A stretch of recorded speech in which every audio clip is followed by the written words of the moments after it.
Olá pessoal, hoje é o quinto dia, a gente vai ler Mateus de 25 a 28 e Atos de 1 a 2. Bom, então pra gente começar, eu quero começar falando sobre a parábola dos talentos. Ele faz um paralelo entre você multiplicar o seu talento e você enterrar o seu talento. Ele também vai dizer, ao que tem, mais lhe será dado. A gente entende assim, a questão dos dons para a glória divina e a importância da gente reconhecer os nossos dons e fazer essa multiplicação de talentos. Assim, ao que tem, mais lhe será dado. Quanto mais você tem com um dom, quanto mais você tá ali desenvolvendo diariamente aquilo, mais vai sendo acrescentado a você. Então, quanto mais você está exposto àquele tipo de ambiente, a gente entende que ambiente moldula comportamento. Então, quanto mais exposto você está àquele tipo de ambiente, mais exposto você está àquele tipo de habilidade, mais você vai conseguindo se desenvolver. A gente vê também Judas que procurou uma oportunidade para atrair Jesus e que o mal sempre está à procura de oportunidades. Jesus faz a última ceia com os seus discípulos e ele diz na menção, esse é o meu cálice, é o meu sangue derramado para a confirmação da nova aliança.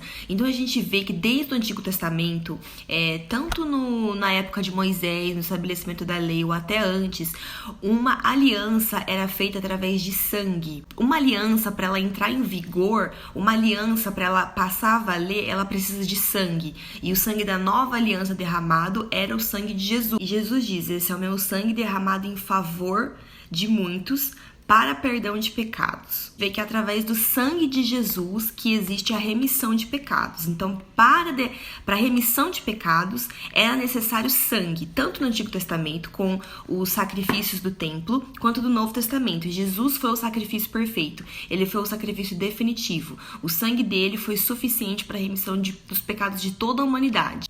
A gente vê no versículo 26 e 53 que Jesus fala, né? Quando ele pede para Pedro baixar a espada.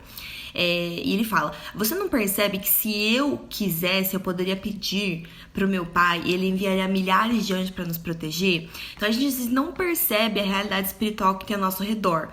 No Antigo Testamento, quando Eliseu sofre uma coisa parecida com isso, quando um rei tenta buscar ele diz pro seu servo fala, meu senhor, e agora, o que a gente vai fazer?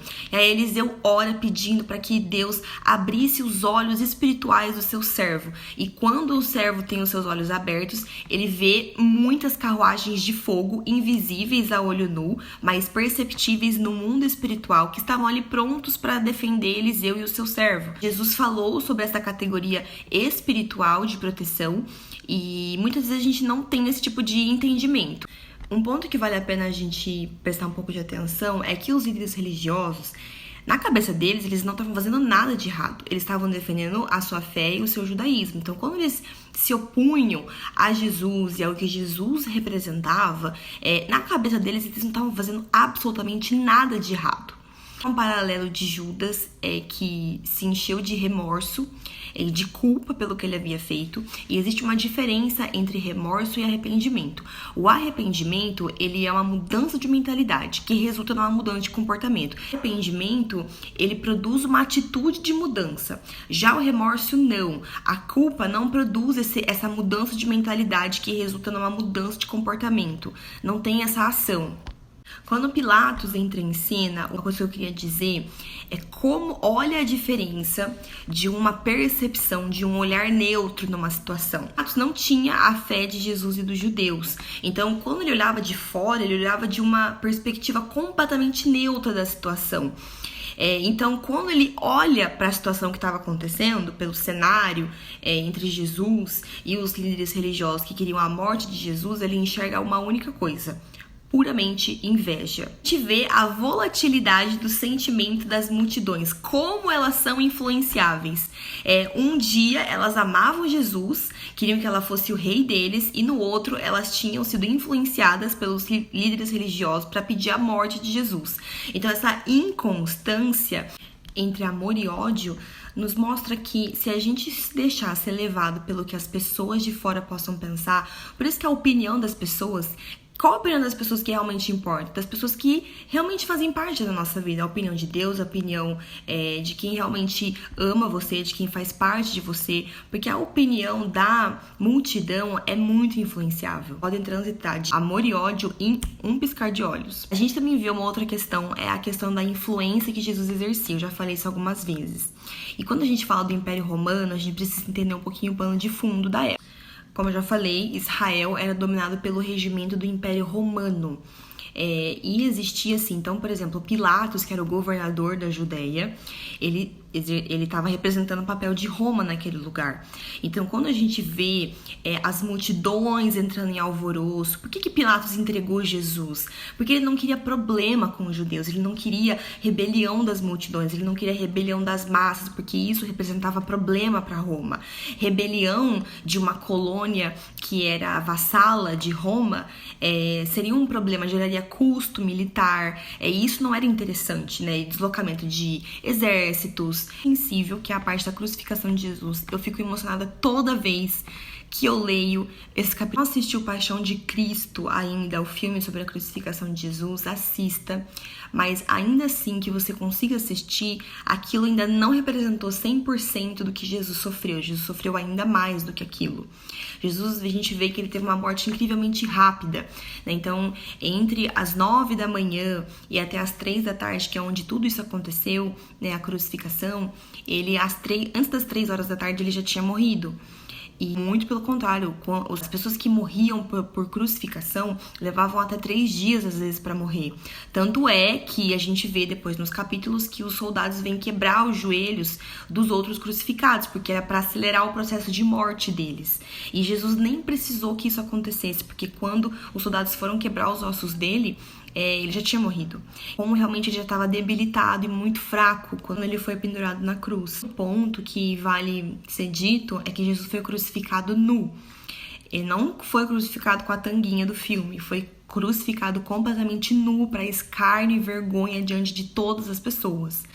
É uma passagem que mexe muito com o meu coração. A gente vê a terra clamando a morte do Filho de Deus. Trevas, escuridão, o terremoto, vários mortos foram ressuscitados do cemitério. Procura pensar nisso. A gente também vê uma frequente aparição de anjos no Novo Testamento. Então a gente vai ver várias vezes, não só anjos se comunicando por sonhos, mas a aparição de anjos em alguns momentos. A ressurreição de Jesus, esse foi um dos casos também. E toda a aparição de anjos causava profundo temor nas pessoas. Soldados ficavam paralisados e tremendo de pavor. Também vai ver a questão da grande comissão, versículo 28, 18 a 20, e a gente vê um chamado geral. Ide por todo o mundo, fazer discípulos, pregar o evangelho a toda criatura. Então a gente vê que esse ide, o ide do evangelismo, o ide de fazer discípulos é um chamado geral, é um chamado para todo cristão. E o discipulado, ele significa você se conectar profundamente com pessoas. O que é o discípulos? É você levar o conhecimento de Cristo para essa pessoa, que ela cresça e se torne firme, constante, madura, estável e capaz de lidar com a pressão do mundo. Então agora, a gente terminou Mateus, vamos para Atos agora, ver que ele é escrito por Lucas. Lucas não foi discípulo de Jesus, ele foi discípulo dos apóstolos, ele era um médico, e a gente vê o livro de Atos, né, Atos dos Apóstolos, Feitos dos Apóstolos, sendo escrito em forma de relato para Teófilo, que era um oficial romano. A gente também vai ver o nascimento da igreja e em como, em questão de 30 anos, um pequeno grupo de pessoas se espalhou por todas as regiões do mundo. E a gente também vê uma coisa que é muito importante a gente entender: uma Roma que ainda não era cristã. Qual era a cultura, né? Antes de Roma, a influência cultural e ideológica do mundo era a Grécia. Então, quando a gente fala de Império Romano, a gente precisa entender a religião do Império Romano por trás, as crenças e a influência cultural que esse império exercia no mundo. Uma outra coisa para se dizer: Roma, o que aconteceu durante o Império de Roma? Roma foi um império que trouxe a civilização para o mundo ocidental. Então a gente vê ali na região. Vocês já assistiram aquele filme do Rei Arthur, que fala sobre saxões, ali aquela parte, a região da Germânica, que é a atual Alemanha. Então a gente vê muitos povos bárbaros que foram subjugados pelo Império Romano. Então o mundo ocidental é civilizado graças ao Império Romano. Roma só foi se converter ao cristianismo 300 e poucos anos depois de Cristo. E vê a perseguição da igreja que serviria para ajudar a alavancar a propagação do evangelho. O cumprimento do que Jesus disse, que eles seriam suas testemunhas em Jerusalém, em Judeia, Samaria, até os confins do mundo. O propósito de Deus sempre foi alcançar a humanidade. Deus, eles seriam apenas a lâmpada pela qual viria a usar para que os gentios fossem alcançados. Mas o propósito de Deus nunca foi só salvar os judeus, sempre foi salvar e redimir toda a humanidade. A gente consegue dividir Atos não só geograficamente, mas também culturalmente. Ver a transição da pregação exclusiva de judeus para também gentios. Pedro pregava para judeus e aí Paulo viria pregar para os gentios. E o que viria a ser o evangelismo? O evangelismo nada mais é um processo do que todo um processo que chama-se discipulado. O evangelismo, ele é tido como um hábito de vida, não somente um ato. A gente vê do capítulo 1 ao capítulo 2, Pedro ministrando em Jerusalém sobre uma onda de perseguição dos apóstolos. Ainda não era uma onda de perseguição de todos os cristãos. As ondas de perseguição, elas vieram depois do primeiro mártir, que foi de Estevão. A gente vê uma transição entre do capítulo 13 até o 28, que é o último capítulo, muda o foco para Paulo e os gentios. Vai atuar a partir de Antioquia, que ficava na Síria, como um novo quartel-general cristão, além de Jerusalém. Paulo também vai fazer 3 grandes viagens missionárias. Divisão geográfica seria do capítulo 1 ao capítulo 7, Jerusalém. Do capítulo 8 ao capítulo 12, Judeia e Samaria. Do capítulo 13 ao capítulo 28, as viagens missionárias de Paulo. A divisão cronológica a gente poderia separar assim. Primeiro, a ascensão de Jesus até o dia de Pentecostes. Segundo, a vinda do Espírito Santo até o primeiro mártir de Estevão. Terceiro, a viagem missionária de Paulo. Aí o quarto ponto é a prisão de Paulo. O ponto é o testemunho de Paulo, e muitas das vezes quando ele escreveu as cartas, e depois o apelo para Roma. A gente também vê na questão da escolha de Matias como o discípulo que viria substituir Judas, a última vez que a Bíblia vai falar sobre o lançamento de sortes, que foi justamente um capítulo antes do dia de Pentecostes, quando o Espírito Santo desceu. Então, depois de Pentecostes, não houve mais lançamento de sortes, porque o Espírito Santo já estava no seu ministério. A gente vê a capacidade no dia de Pentecostes das pessoas conseguirem entender no seu próprio idioma.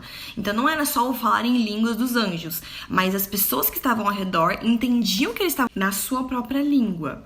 A gente também vê que na primeira pregação de Pedro há um acréscimo de 3.000 pessoas. Qual é a mensagem que Pedro prega? Eu já falei isso. Qual foi a mensagem que João Batista pregou, que veio para preparar o caminho para Jesus? Arrependimento para perdão de pecados. Qual foi a mensagem que Jesus pregou logo quando ele começou seu ministério? Arrependimento para perdão de pecados, porque o reino dos céus estava próximo. Qual era a mensagem que Pedro começou a pregar logo no começo do seu ministério? Versículo 38 do capítulo 2.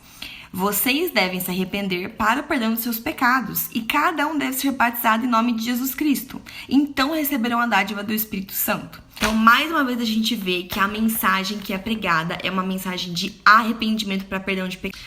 Bom, pessoal, então por hoje foi isso. Espero que vocês tenham gostado. Amanhã a gente vai pro capítulo 6 e eu gosto muito de ler Atos. Então eu sei que é bastante coisa, é muita informação. Amanhã a gente continua. Então, até amanhã.